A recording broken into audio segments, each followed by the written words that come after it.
રાજ્યમાં નકલી તબીબોનો રાફડો ફાટ્યો છે। પૈસા આપીને ડિગ્રી ખરીદો અને પછી હાટડી ખોલીને લોકોની જિંદગી સાથે રમત રમો। કમાણી માટે લોકોની સલામતી અને કાયદાની તો એસી તેસી। સુરતમાં પકડાયેલા બોગસ ડિગ્રીના રેકેટે ખળભળાટ મચાવી દીધો છે અને આટલું ઓછું હોય તેમ સંદેશ ન્યૂઝે શહેરમાં જ વધુ બોગસ તબીબોનો પર્દાફાશ કર્યો છે। જાહેરમાં હાટડીઓ ખોલીને બેઠેલા ઝોલાછાપ તબીબોને ન તો તંત્રનો ડર છે કે ન તો લોકોના જીવની પરવા। રાજ્યમાં નકલી ડિગ્રીઓ સાથે જાતે બની બેઠેલા તબીબોનો રાફડો ફાટ્યો છે। સુરતમાં ડિગ્રીઓના સોદાનો પર્દાફાશ થતાં હવે સ્થિતિ એક હદ સુધી તો સ્પષ્ટ થઈ ગઈ છે। BEMS એટલે કે bachelor of electro homeopathy medical સાયન્સની ડિગ્રી વેચતો રશેશ ગુજરાતી આ જ જગ્યાએથી પોતાનો કાળો કારોબાર ચલાવતો હતો, એ પણ છેલ્લા 22 વર્ષથી। સુરતના ગોપીપુરામાં આવેલું ગોવિંદ પ્રભા આરોગ્ય સંકુલ જ આ મહાઠગનું ઠેકાણું છે, જ્યાં તે હોસ્પિટલ ચલાવતો અને BEMSની ડિગ્રી વેચીને બોગસ તબીબો તૈયાર કરતો। 70,000માં ડિગ્રી ખરીદીને કોઈ પણ વ્યક્તિ ડૉક્ટર બની જતી। સંદેશ ન્યૂઝની ટીમે તેની હોસ્પિટલની તપાસ કરી ત્યારે અહીંથી એવા ઘણા પુરાવા મળ્યા। મેડિકલ કોર્સની જાહેરાતની સાથે પેમ્ફલેટ અને જુદા જુદા સ્ટેમ્પ્સ દેખાડે છે કે બોગસ ડિગ્રીનું નેટવર્ક કેટલું સુવ્યવસ્થિત હતું। પોલીસની પકડમાં છે, હાલ એમને કોર્ટમાં રજૂ કરવામાં આવશે। તે પહેલાં આપણે જોઈ રહ્યા છે અહીંયા કે આ છે ડૉક્ટર રશેશ ગુજરાતીનું દવાખાનું। અહીંયા લખાયું છે ગોવિંદ પ્રભા આરોગ્ય સંકુલ સુરત અલ્ટ્રાસોનોગ્રાફિક સેન્ટર કાજી મેદાન।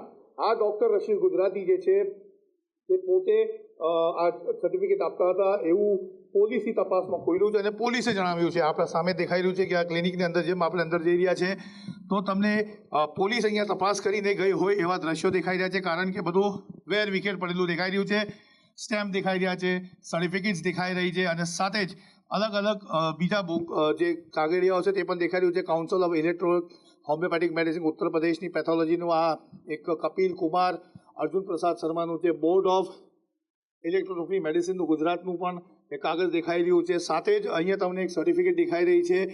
બીજા પેલી તરફ જોશો તો ત્યાં પણ કંઈ કાગળિયા પડેલા દેખાઈ રહ્યા છે, દર્શાવે છે કે પોલીસ હવે કામ કરી રહી છે। ખુરશીના ઉપર ડૉક્ટર રશેશ ગુજરાતી બેસતા હતા, અહીંયાથી જ આખો ખેલ ચાલતો હતો।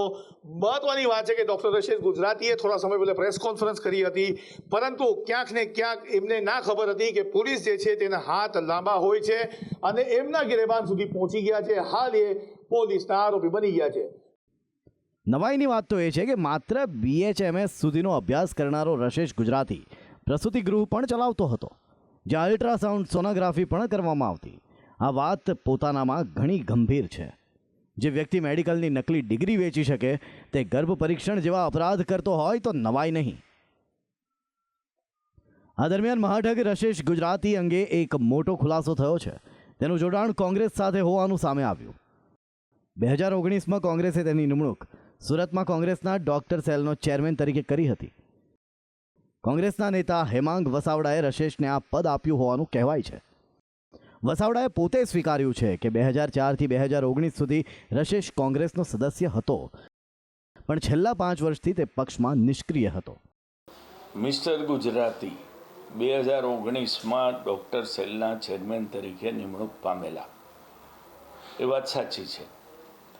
વાત એટલી જ છે કે 2019 સુધી નિમણૂક સુધી એની સામે કોઈ ક્રિમિનલ ફરિયાદ કે કોઈ એનો ટ્રેક રેકોર્ડ એવો નહોતો કે જેમાં એની સામે ફોર્જરી સહિતની અરજીઓ પેન્ડિંગ પડી હોય।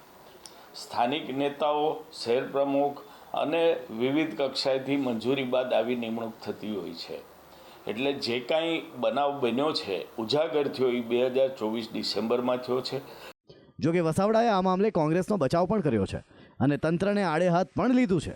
તેમનું કહેવું છે કે જો રશેશ ગુજરાતી આટલા વર્ષોથી ગેરકાયદે કામ કરતો હતો તો પછી અત્યાર સુધી તંત્ર ઊંઘતું કેમ રહ્યું? તો સામે ભાજપે કોંગ્રેસ પર રાજકીય રોટલા શેકવાનો અને ગુનેગારને છાવરવાનો આક્ષેપ કર્યો છે। 2020-21 પછી મિસ્ટર ગુજરાતી કોંગ્રેસમાં નિષ્ક્રિય થઈ ગયા, આવતા બંધ થઈ ગયા। પ્રાથમિક સભ્યપદ અને સક્રિય સભ્યપદે પણ એમણે નિવૃત્તિ લઈ લીધી હતી। આ આખી બાબતમાં મારે પૂછવાનું એટલું જ છે કે 2019માં નિમણૂક થઈ છે, 2002થી ખોટું કરવાની વાત ઉજાગર થઈ છે। 2002થી 2019 અને 2024 કુલ 22 વર્ષના ગાળામાં સરકાર ક્યાં હતી, આરોગ્ય તંત્ર ક્યાં હતું, પોલીસ ખાતું? એટલે મારે એવું કહેવું છે કે જો વ્યક્તિ દારૂ વેચતો હોય અને જો પકડાય તો જ દાનવ, બાકી તો દેવ કઈ થઈ શકે.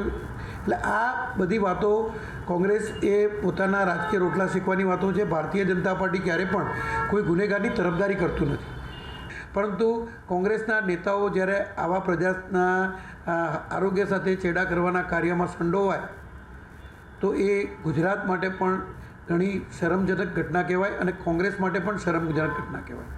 એક સાથે 15 નકલી તબીબો પકડાતા સંદેશ ન્યૂઝે સુરતમાં રિયાલિટી ચેક કર્યું, જેમાં સામે આવ્યું કે તવાઈ આવતા ઝોલાછાપ તબીબો શટર પાડીને ભાગી ગયા છે.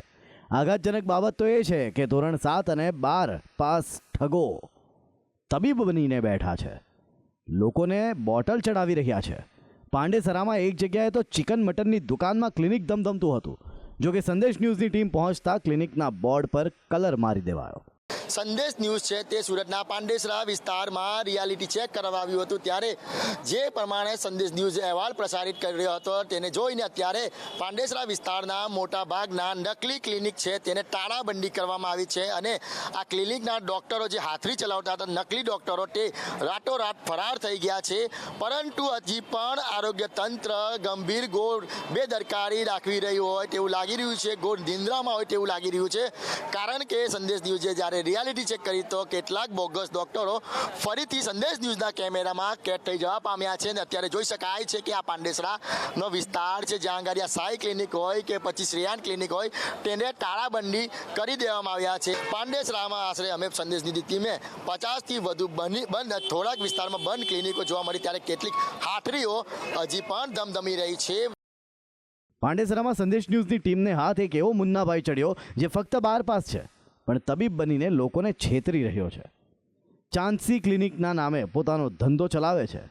જ્યારે તેને આ માટેનું કારણ પૂછવામાં આવ્યું તો તેનું કહેવું હતું કે પેટ ભરવા માટે. નકલી ડોક્ટરોનો રાફડો પાટ્યો છે, ત્યારે સંદેશ ન્યૂઝ ફરીથી જે કહેવાય કે રિયાલિટી ચેક કરવા પહોંચી છે સુરતના પાંડેસરા વિસ્તારમાં. અત્યારે આ પ્રમાણે ડૉક્ટર બેઠા છે. ડૉક્ટર સાહેબ સાથે આપણે વાત કરીશું. ડૉક્ટર સાહેબ, क्या नाम है आपका? दीपक भाई. दीपक भाई, क्या काम करते हो आप? कुछ नहीं काम करता है, यही काम करता है. सेवा करते हो? हाँ. क्या इलाज करते हो? बुखार जुकाम सर्दी खांसी का बाटला चला लेते हो? कभी कभी चला. कभी. कितना पैसे लेते हो? 200-300. आपके पास डिग्री कौन सी है डॉक्टर की? अरे कितना बार बोला, नहीं है. नहीं है डिग्री? नहीं है. आप कितना पढ़े, कितना पढ़ाई किया है? 12वीं पास. कहाँ पे पढ़ाई किया है आपने? कलकत्ता में. तो ये कितने साल से चला रहे हो? अभी 3-4 महीना से चल. 3-4 महीना से. कितने रोज के कितने पेशेंट आते हैं यहाँ पे? 2-5 पेशेंट आते हैं. और किस चीज़ का इलाज करते हो आप? बुखार सर्दी खांसी. सर्दी खांसी. कितना पैसे लेते हो? 50 रुपये. और कितना कमा लेते हो अभी तक तुम्हें? 200-300 रुपये कमाता हूँ. फिर क्यों ऐसा करते हो? क्या करूँ, पेट के लिए करना पड़ता है. लेकिन दूसरे की जान चली जाती है अगर जान चली जाती है. बचा लेते हो जान? क्या करूँ, पेट के लिए करना ही पड़ता है. પેટ ભરવા માટે તબીબ બની બેઠેલા આ શખ્સનો કલકત્તામાં 12મું પાસ કર્યું હોવાનો દાવો પણ સાચો છે કે નહીં તે પણ એક મોટો સવાલ છે.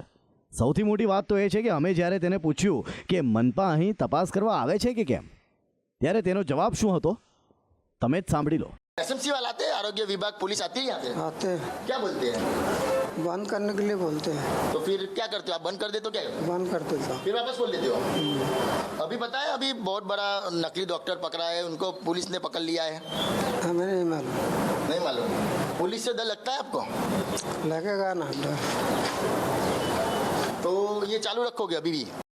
જો તંત્ર પોતે બોગસ તબીબ સામે આટલું ઢીલું વલણ દાખવતું હોય તો પછી કોને શું દોષ આપવો? આખરે કાર્યવાહી કરશે કોણ? નકલી તબીબો પર પસ્તાળ પડી હોય તેમ છતાં હાટડી ખોલીને બેઠેલા આ નકલી ડૉક્ટરની હિંમત તો જુઓ. ખુલ્લેઆમ લોકોને મોતના મુખમાં ધકેલી રહ્યો છે. અમે જ્યારે સ્થાનિકોને પૂછ્યું તો તેમણે પણ ખબર નહોતી કે એ નકલી છે. તેની સારવાર કરવાની રીતની પણ પોલ ખુલી ગઈ. ये कैसे चल रही थी? इसका चल रहा है, 1 साल तो हो ही गया। 1 साल से पता आपको डिग्री नहीं थी? अपने को मालूम नहीं था, लेकिन दवा कराने के साला एक दिन मेरे भी 3 जगह सिरिंज पेल दिया। नहीं तबीयत नहीं बिगड़ी, लेकिन ये था कि 3 जगह। बीमारी क्या थी आपको? कुछ नहीं, ऐसे ही बोतल चढ़वाया था। कुछ हुआ होगा तभी तो बोतल चला। हल्का हल्का शरीर में कमजोरी महसूस हो रही थी। इतना तो अपने को भी वो नहीं है। लेकिन ये आपको पता है ये नकली डॉक्टर है, ये पता है? नहीं, ये अपने को जानकारी नहीं थी। कितना डर लगता है नकली डॉक्टर से, क्योंकि जान भी चल डर लगेगा ही ना, कोई भी हो। ऐसा बंद होना चाहिए। बंद होना ही चाहिए ना।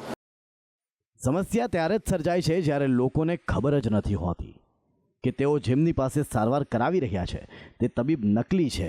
ઝોલાછાપ તબીબો કમાણી માટે લોકોની જિંદગી સાથે રમત કરતા રહે છે.